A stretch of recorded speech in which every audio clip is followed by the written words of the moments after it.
This is the first video in our How to Drive a Supercar series. We are filming at the Silverstone Experience Centre here at Silverstone, and today we're learning how to start a race in a supercar. Our chosen vehicle, the Lotus Exige. Steve, you're our instructor for the day. You're the senior instructor at Silverstone. We're learning how to start a supercar in a race. What's the first thing we need to think about? First thing, Rosanna, is you've got to work out whether it is, of course, front, rear-wheel drive or four-wheel drive, because that's going to have a big bearing on how you get off the line.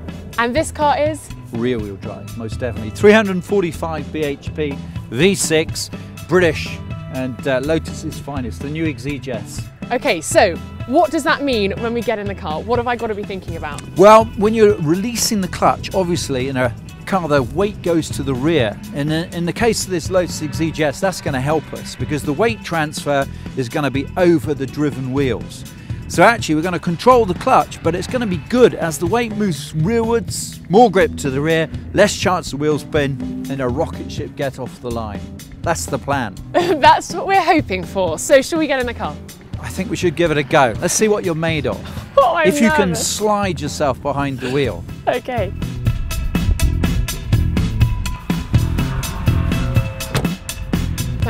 This is your first start then, your first proper competition start. Now what have we got to be thinking about? Well, basically the clutch is quite fragile.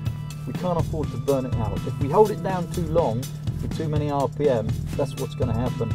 And a race car clutch, you could do that once, twice, and that might be the end of your race. So that's obviously going to be no good for you. Equally, if you don't have enough RPM, we're not going to make a quick start. In fact, too little RPM, we're going to stall. So that's always the difficult conundrum for a racer. Okay. But you're willing There's a lot to think about. I'm willing to give it a go, definitely. Right. We'll get rid of the handbrake. We don't use that. That's for the road, not for the racetrack. So you find yourself in gear, and actually when you're racing, you're going to come up to the line in gear, and you're going to test that to make sure you're in first, because quite a number of racers have tried to pull away in third in the past, and that's going to involve you being swamped by everybody. Exactly. So, find first gear. Okay. There we are. So what we're now looking at, concentrate, looking ahead.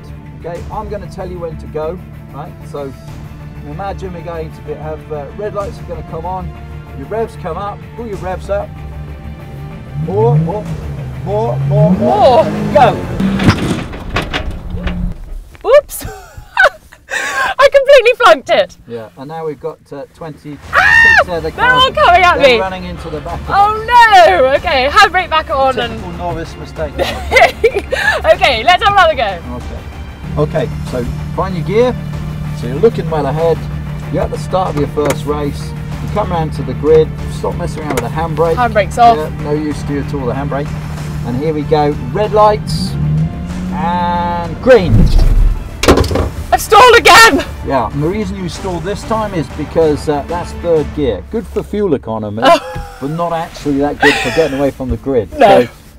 So Rosanna, when we do this for real, obviously you're going to have done a warm-up lap, you're going to come up to the line and you'll already be in first gear. Now on the racetrack you've got no use for the handbrake, get a shot of that. Yep. Find first gear, and I'm going to be your lights, so I'm going to say red, and then when I say green you go. Okay. Comfortable with that? Yes. Okay, let's make a cracking start. So here we go, red light. Go. Did I do it? Actually, you know what? That's pretty damn good for a novice. What did you give me? Well, you'll find out in due course, but let me just say that if it was a race, I reckon we'd still be out at the front. Oh yes, we would.